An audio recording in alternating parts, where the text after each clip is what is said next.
Okay, now let's start with second method of evaluation of integral, and that is using substitution. ठीक है, using substitution. तो पहले तो मान लिया थ्योरी के नाम पे एक दो चीज लिख लेते हैं. Let integral of f x is g x plus c. मान लिया ये हमें दे रखा है, ठीक है. देन कंसीडर, मान लिया वी आर हैविंग से integral of F H x into H dash x D x. मान लिया ये एक इंटीग्रल आई दे रखा है हमें, ठीक है. तो हमने क्या किया, इसमें dx का मतलब क्या है कि इंटीग्रेशन x के रेस्पेक्ट में चल रहा है, ये ठीक है. हमें एच एक्स दिखाई दिया, एच डैश एक्स दिखाई दिया. तो हमने क्या किया कि अगेन सब्स्टिट्यूशन यूज किया. मान लिया हमने एच एक्स को नया वेरिएबल t बोल दिया, ठीक है. एच एक्स और t मतलब एक ही बात है. तो जो डिफरेंशियल एलिमेंट होगा एच एक्स का, डी एच एक्स, वो डी टी के बराबर होगा, क्योंकि एच एक्स और टी एग्जैक्टली एक ही चीज़ है. यहाँ तक ठीक है. फिर थोड़ी देर पहले हमने ये समझाया था इसी चैप्टर में कि अगर डी एच एक्स लिखा होगा तो क्या करेंगे. जो अंदर फंक्शन लिखा है उसको डिफ्रेंशिएट करो, एच डैश एक्स, और साथ में एक डी एक्स लिख दो. वेरिएबल एक्स है तो उसका डिफरेंशियल एलिमेंट लिख दिया D X, which is equal to D T. ये हो गया, ठीक है. अब हम वापस आई में गए. I is equal to integration of, ये जो h dash x D x आया इसकी जगह हम डी टी लिख सकते हैं. तो इस पूरे इंटीग्रल में इस टर्म की बजाय H dash x D x जो लिखा हुआ है उसकी जगह हम डी टी लिख सकते हैं. एफ ऑफ एच एक्स, ये कॉम्पोजिट फंक्शन है, this is not F X in to X एक्स. मतलब ये एफ एक्स और G X, sorry F X और एच एक्स का प्रोडक्ट नहीं है. ये तो एफ के आर्ग्यूमेंट में एच एक्स लिखा हुआ है, और एच एक्स को हमने कहा क्या बोला है, टी के बराबर. तो इस एक्सप्रेशन को हम क्या बोल सकते हैं, एफ टी, ठीक है. तो हमने इफेक्टिवली क्या किया है, हमने इंटीग्रेटिंग वेरिएबल को चेंज किया है. जो इंटीग्रेटिंग वेरिएबल पहले एक्स था उसको चेंज करके हमने टी में कन्वर्ट कर दिया. तो ऐसे आ गया, एफ टी डी टी आ गया. फायदा क्या हुआ, जो ओरिजिनल एक्सप्रेशन था, ओरिजिनल इंटीग्रेंट के अंदर जो लिखा हुआ था F of H X in to H dash x D X, वो थोड़ा सा बड़ा एक्सप्रेशन था, कम्बरसम एक्सप्रेशन था, डरावना एक्सप्रेशन था, जो बोलना चाहो. वो सिंप्लीफाई होके थोड़ा छोटा हो गया, एफ टी डी टी, ये ठीक है, केवल इसमें कन्वर्ट हो गया. अब हम वापस यहाँ पे गए, जी एक्स प्लस सी लिखा हुआ है, एफ एक्स डी एक्स का इंटीग्रल जी एक्स प्लस सी लिखा है. तो अगर हम वेरिएबल का नाम एक्स की बजाय टी लिख दूँ तो यहाँ पे क्या है, इस जगह भी टी लिखा है और यहाँ पे भी टी लिखा है.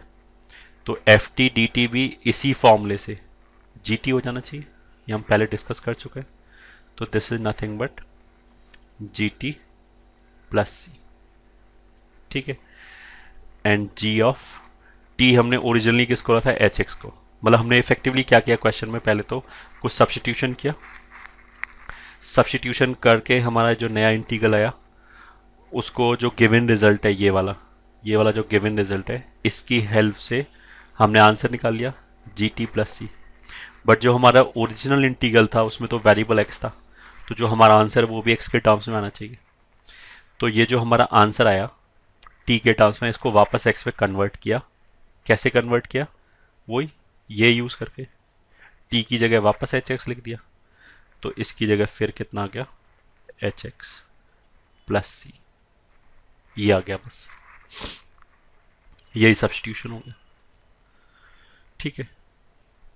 तो समझाने के लिए अगर मैं मान लिया एग्जांपल ले लूँ, example 1, integral of sine of cos x, ये साइन ऑफ कॉस एक्स है, into sine x D x. मान लिया ये क्वेश्चन है, ये सॉल्व करना है. तो सॉल्व करने के लिए हमने क्या किया, लेट कॉस एक्स को टी रखा, ठीक है. कॉस एक्स को टी रख दिया.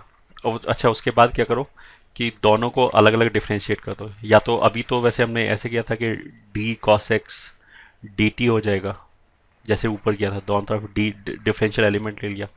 डी कॉस एक्स क्या हो जाएगा, cos x को डिफ्रेंशिएट करो minus sine x, D F x क्या होता है F dash x D x, तो यहाँ एफ एक्स का काम कौन कर रहा है cos x, तो cos x का डेरिवेटिव माइनस साइन एक्स और साथ में एक D X is equal to D T, ये हो गया। या फिर sine X into D X कितना हो गया, अगर मैं माइनस को उधर ले जाऊं माइनस डी टी, ठीक है, ये सब्स्टिट्यूशन हो गया। तो ये वाला इंटीग्रल क्या बन जाएगा, this will become integral of sine of cos x. अब मेरे को सब जगह से एक्स हटाना है, ऐसा नहीं कि मैं सब्स्टिट्यूशन करने का मतलब क्या है कि इफेक्टिवली मैं इंटीग्रेटिंग वेरिएबल चेंज कर रहा हूँ। तो जो ओरिजिनल क्वेश्चन था उसमें इंटीग्रेटिंग वेरिएबल क्या था एक्स, अब नया वेरिएबल क्या है टी। इस बात का मतलब क्या है कि जहां जहां पे एक्स आया है सब जगह पे अब टी आना चाहिए, मतलब एक्स का कोई टर्म बचना नहीं चाहिए। कोई टर्म एक्स का बच रहा है तो गड़बड़ है। कोई भी टर्म जो एक्स का है उसको हम ये वाला चीज यूज करके टी में कन्वर्ट करेंगे, तो जो नया फंक्शन है वो टी में आना चाहिए, क्योंकि साथ में डी टी लिखा होगा, तो डी टी के साथ टी का फंक्शन ही इंटीग्रेट हो सकता है। तो हमें सब कुछ टी में कन्वर्ट करना है, टी वेरिएबल में कन्वर्ट करना है, फिर इंटीग्रेशन करेंगे। तो पहले तो आया साइन ऑफ कॉस एक्स, तो cos x is nothing but T, इसलिए हमने इसको ऐसे लिख लिया साइन टी। फिर ये साइन एक्स डी एक्स जो है वो यहाँ पे एज इट इज लिखा हुआ है साइन एक्स डी एक्स, तो उसकी जगह हम क्या लिख सकते हैं माइनस डी टी, तो माइनस तो बाहर लिख दिया और डी टी ये हो गया, ये आ गया। तो ऐसा करने से जो इतना लंबा एक्सप्रेशन था वो छोटा सा फंक्शन बन गया minus sine T D T. तो साइन टी का इंटीग्रेशन कितना होता है, साइन टी के डिफ्रेंशिएट करोगे तो साइन में माइनस नहीं आता, इंटीग्रेट करोगे तो आता है। ये हो जाएगा minus cos t plus c, या फिर this is nothing but cos t plus c, ठीक है। यहाँ पे t किसके बराबर है cos x के बराबर, तो फाइनल आंसर तो हमें वापस वेरिएबल x में कन्वर्ट करना पड़ेगा। तो this will B cos of cos x, इस t की जगह ये cos x रख दिया प्लस c, यही आंसर होगा, ठीक है। तो ये तो एक एग्जांपल हो गया। अब लेते हैं दूसरा एग्जांपल। मान लिया you are having e raise to power x plus x D x, ये क्वेश्चन।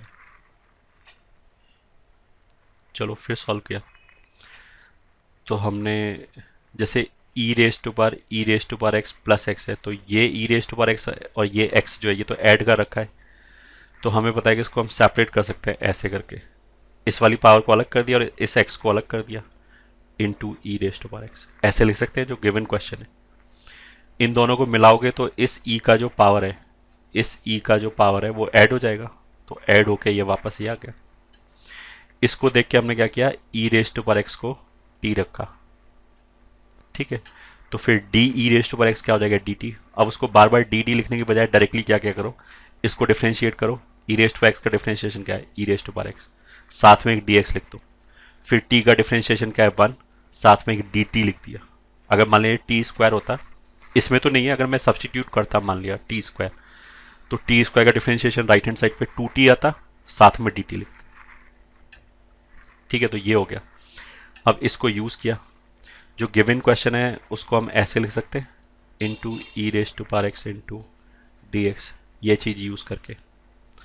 अब e raise to power x into D x question के हिसाब से ये वाला पार्ट जो है वो किसके बराबर है डी टी के बराबर, तो this is equal to integral of, इसकी जगह डी टी आ गया इसकी जगह, और ई रेस टू पावर के पावर में जो है E raise to power X उसको इसके हिसाब से टी रख सकते हैं, तो ये टी हो गया। तो क्वेश्चन ऐसे हो गया, ये कन्वर्ट हो गया। E raise to power x D x लिखा होता तो उसका integration e raise to power x होता है, यहाँ पे e raise to power t D t लिखा हुआ है, तो इसका इंटीग्रेशन भी सेम लॉजिक से e raise to power t plus c होता है। फाइनल आंसर मेरे को एक्स में कन्वर्ट करना होता है, तो जहां सब्स्टिट्यूशन किया था यहाँ पे वहां वापस गए, वहां देखा टी क्या है E raise to power X, तो यहाँ पे सब्स्टिट्यूट कर दिया, this will be E raise to power x plus नीचे सी है, ये आंसर हो गया, ठीक है।